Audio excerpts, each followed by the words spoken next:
คณะประจำสภาประชาชนนครหลวงเวียงจันทน์เสนอองค์การปกครองนครหลวงเวียงจันทน์เอาใจใส่ปฏิบัติ8ปัญหาเช่นการชดเชยให้ประชาชนที่ถูกผลกระทบจากโครงการพัฒนาต่างๆปัญหาการบุกรุกจับจองที่ดินเขตสงวนข้อขัดแย้งที่ดินการแก้ไขปัญหาหนี้สินและอื่นๆท่านนางลำพอยศรีอัคคจันทร์รองประธานสภาประชาชนนครหลวงเวียงจันทน์ได้ตั้งหน้าให้คณะประจำสภาประชาชนนครหลวงเวียงจันทน์ขึ้นมีคำเห็นต่อทิศทางแผนพัฒนาเศรษฐกิจสังคมแผนงบประมาณปี 2026 ว่าคณะประจำสภาประชาชนเห็นดีโดยพื้นฐานต่อทิศทางแผนพัฒนาเศรษฐกิจสังคมแผนงบประมาณปี 2026 แต่ในโอกาสนี้เสนอให้องค์การปกครองสืบต่อเอาใจใส่8ปัญหาหลักคือ 1. เสนอองค์การปกครองนครหลวงเวียงจันทน์ค้นคว้าโครงประกอบของเศรษฐกิจบรรดาปัจจัยนโยบายและมาตรการละเอียดของบรรดาแขนงการโดยการหันเปลี่ยนโครงประกอบเศรษฐกิจไปสู่แขนงการที่มีท่าแห้งเป็นต้นแขนงบริการปรุงแต่งกสิกรรมและอุตสาหกรรม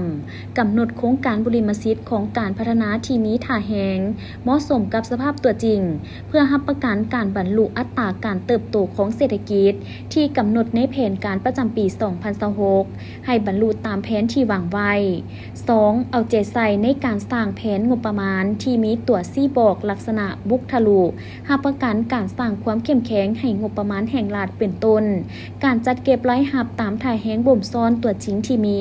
และฐานรายรับใหม่ให้ครบถ้วนเพื่อให้บรรลุได้ตามแผนปฏิบัติรายจ่ายให้สามารถตอบสนองความเรียกร้องต้องการของแผนการลงทุนของรัฐและรับประกันการชำระหนี้สิน 3. เพิ่มทวีส่งเสริมการเข้าร่วมของทุกภาคส่วนเศรษฐกิจมีการประสานสมทบและกลุ่มเกี่ยวกันอย่างเป็นระบบเป็นต้นการลงทุนของรัฐการส่งเสริมการลงทุนเอกชนภายในและต่างประเทศการลงทุนจากสังคมให้บรรลุตามความต้องการทุนรวมทั้งหมดของแผนการลงทุนเพื่อการพัฒนาเศรษฐกิจสังคม 4. เอาใจใส่ในการจัดตั้งปฏิบัติบรรดามาตรการและข้อเสนอของคณะประจำสภาประชาชนที่เสนอต่อองค์การปกครองในกล่องประชุมสมัยสามัญแต่ละครั้งที่เห็นว่ามีความคืบหน้าน้อยเป็นต้นการชดเชยให้ประชาชนที่ถูกผลกระทบจากโครงการพัฒนาต่างๆปัญหาการบุกรุกจับจองที่ดินเขตสงวนข้อขัดแย้งที่ดินการแก้ไขปัญหาหนี้สินและอื่นๆ 5. ค้นคว้าวิธีการและกลไกในการชำระหนี้สินโครงการลงทุนของรัฐให้สอดคล้องกับกฎหมายว่าด้วยการลงทุนของรัฐเอาใจใส่ประเมินโครงการลงทุนของรัฐเข้าแผนให้เป็นโครงการที่มีจุดสูงมีประสิทธิภาพและประสิทธิผลทิศทางการลงทุนของรัฐในปี 2026 ควรจะสุ่มใส่ฟื้นฟูพื้นฐานโครงหลังที่เปเพนำใส่เงินเกินแผนสุ่มใส่แก้ไขหนี้สินจะตั้งปฏิบัติโครงการสืบต่อให้สำเร็จและจำกัดโครงการเสนอใหม่ 6. ติดตามกวดกาการเพิ่มขึ้นราคาสินค้าและควบคุมราคาสินค้าตามท้องตลาดโดยเฉพาะสินค้าที่ติดพันกับการดำรงชีวิตของประชาชนค้นคว้ามาตรการและวิธีการเพื่อลดพรการนำเข้าสินค้าเพิ่มทวีการผลิตเป็นสินค้าเพื่อส่งออกให้หลายขึ้นสุขยุส่งเสริมทั่วสังคมนำใช้สินค้าที่สามารถผลิตได้ภายใน 7. สืบต่อพัฒนาทรัพยากรมนุษย์ให้มีคุณภาพสูงขึ้นกว่าเก่าโดยสุ่มใส่ส่งเสริมให้เด็กได้เกี่ยมความพร้อม1 ปีก่อนเข้าเรียนชั้นประถมศึกษา